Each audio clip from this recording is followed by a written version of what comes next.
जी, हमने एक constitution petition एक आईनी दरख्वास्त फाइल किया था सिंध हाई कोर्ट में 3050 2025।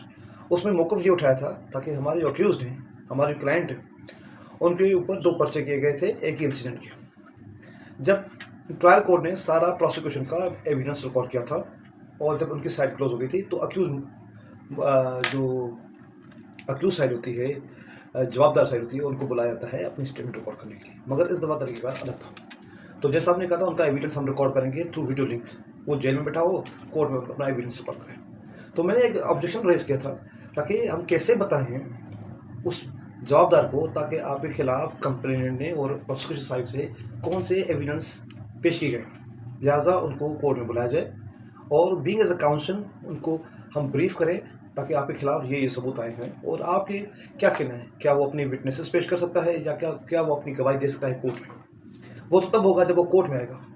मगर जैसे साहब जो ट्रायल कोर्ट थी, सेशन कोर्ट थी ईस्ट, तो उन्होंने कहा था MIT जो member inspection team high court के होते हैं, उन्होंने हमें एक सर्कुलर पेश किया है, जितने भी जवाबदार होते हैं किसी भी केस में, उनको आप वीडियो लिंक के थ्रू एविडेंस रिकॉर्ड करें।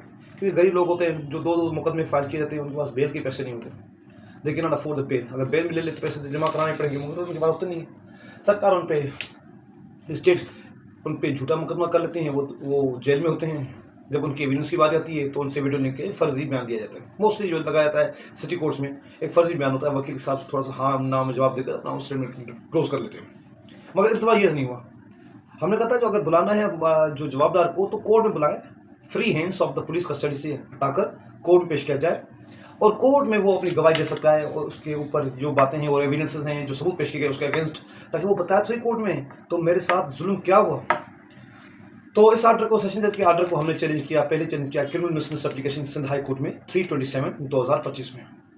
सिंगल जज होता है, तो हमने कहा था हो सकता है सिंध हाई कोर्ट का सिंगल जज इस सेशन जज के आर्डर को सेटिस्फाई करे। मगर उन्होंने वही बात की, MIT का लेटर है, वो जो MIT letter with approval of the Sindh high court chief justice हुआ तो जाहिर सी बात सिंगल जज कैसे सेटिस्फाई करे। तो हमारी वो एप्लीकेशन उन्होंने डिसमिस कर दी। तो वो आर्डर, सेशन जज का कोर्ट का आर्डर, हमने फाइल किया कॉन्स्टिट्यूशन पिटीशन में।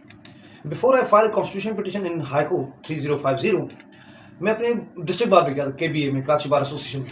उधर भी दरखास्त जमा कराई ताकि उनको ये कहा था ये क्वेश्चन ऑफ द लॉ है। आप being president and the general secretary of the Karachi bar association, before constitution petition of the Sindh high court, मैंने एप्लीकेशन दी थी कराची बार एसोसिएशन के प्रेसिडेंट को, ताकि उनको ये भी कहा था कि आप और जनरल सेक्रेटरी को आप इस चीज़ को टेकअप करें before the chief justice of the high court, because this is a question of the fundamental right, human rights का ये सवाल है। अदरवाइज ये ह्यूमन राइट्स की वायलेशन है। Neither Karachi bar association nor Sindh bar council किसी ने भी इस चीज़ को टेकअप नहीं किया बिफोर द कंसर्न अथॉरिटी, क्योंकि ये सिंध हाई कोर्ट का एक एडमिनिस्ट्रेटिव ऑर्डर था। तो finally I filed the petition Sindh high court bar association. तो ये मेरा टेकअप हुआ था। तो चीफ जस्टिस साहब, ऑनरेबल चीफ जस्टिस साहब जुनैद गफ्फार साहब की कोर्ट में लगा था। तो उन्होंने कहा था वकील साहब, एक्चुअली जो अक्यूज होते हैं, जो जवाबदार होते हैं, उनको वीडियो लिंक पे एविडेंस रिकॉर्ड में क्या दिक्कत है। मैंने कहा सर दिक्कत ये है ताकि उनके खिलाफ जो सबूत आए हैं और जो फाइल प्रोसिक्यूशन साइड ने कोर्ट में जमा कराएं, तो हम उसको कैसे कम्युनिकेट करें being as a counsel. Court में तो बात करने का टाइम नहीं होता, तो हम उसको पूरा फाइल, इतना मोटा फाइल, हम उसको कैसे बताएं कौन कौन से एविडेंस आए हुए हैं। तो इसका अदरवाइज तो ये तो लगेगा ताकि ये सारा, अदरवाइज ये लगेगा सारा फर्जी एविडेंस हो जाएगा। तो लिहाजा उनको एक पर्टिकुलर डेट पे कोर्ट में मंगवाया जाए और उनका एविडेंस इन पर्सन कोर्ट में रिकॉर्ड किया जाए इंडिपेंडेंटली। ना जेल पे प्रेशर होगा, ना इन्फ्लुएंस्ड होगा। अब बंदा जेल में होकर कैसे सच्ची गवाही दे सकता है, कोई बिलीव नहीं कर सकता, उस पर कोई रिलायबिलिटी नहीं है क्योंकि गरीब है। हमारे मुल्क में 2 केसेस होते हैं। अगर अमीर पे केस होता है तो स्टेट वर्सेस सिटीजन। अगर हमारे मुल्क में अगर गरीब का केस होता है, वो होता है स्टेट वर्सेस नोबॉडी। वो होता है स्टेट वर्सेस नोबॉडी। तो लिहाजा तो जैसा आपने एक उस पर अपने जजमेंट में जो रिपोर्टेड प्रूफ फॉर रिपोर्टिंग किया जाए, उसमें एक चीज़ कहा था, अगर जवाबदार कोर्ट में आना चाहे अपनी in person they application, rather than council, in person they application, और उसको ट्रायल कोर्ट को बेहतर लगेगा, उसको कोर्ट में कॉल फॉर करेगी, उसको बुलाएगी, उसका एविडेंस रिकॉर्ड करेगी। हमने कहा चलो ठीक है सर, अगर मुलजिम को अपनी एप्लीकेशन से अगर कोर्ट में आ सकता है तो हमारा भी जो पर्पस था to highlight this issue before this honourable court, ये भी हल हो गया। सो वीडियो लिंक पे जो एम्बिग्यूटी थी, वो जो जो कंसेंसस था और जो इरेगुलरिटीज थी, वो अभी हर केस टू केस वेरी करेगा। जिस अक्यूज को लगे ताकि मुझे कोर्ट में बुलाया जाए, फ्री एंड फेयर ट्रायल हो, तो उसको कोर्ट बुला सकती है। तो लिहाजा इट्स अ वेलकम सिचुएशन। हम इस चीज़ को अप्रिशिएट करते हैं। पाकिस्तान हाई कोर्ट ने एक वीडियो लिंक के थ्रू जो एविडेंस रिकॉर्ड हुए हैं मुलजिम की। बाकी विटनेसेस के जो होते हैं कंप्लेनेंट के वीडियो लिंक के थ्रू कराया, अगर जो बाहर है वो अलग बात है, वो किसी प्रेशर में नहीं था। जेल से वीडियो लिंक के थ्रू उनका बयान लेना, स्टेटमेंट रिकॉर्ड करना, ये थोड़ा सा एक्चुअली ह्यूमन राइट्स की वायलेशन है। क्योंकि हो सकता है जेल के अगले कमरे में, तो हो सकता है जेल के अगले कमरे में पता नहीं उसको प्रेशर हो, सही तरह अपना बयान नहीं दे। तो that is the purpose of filing this petition and which is considered by high court.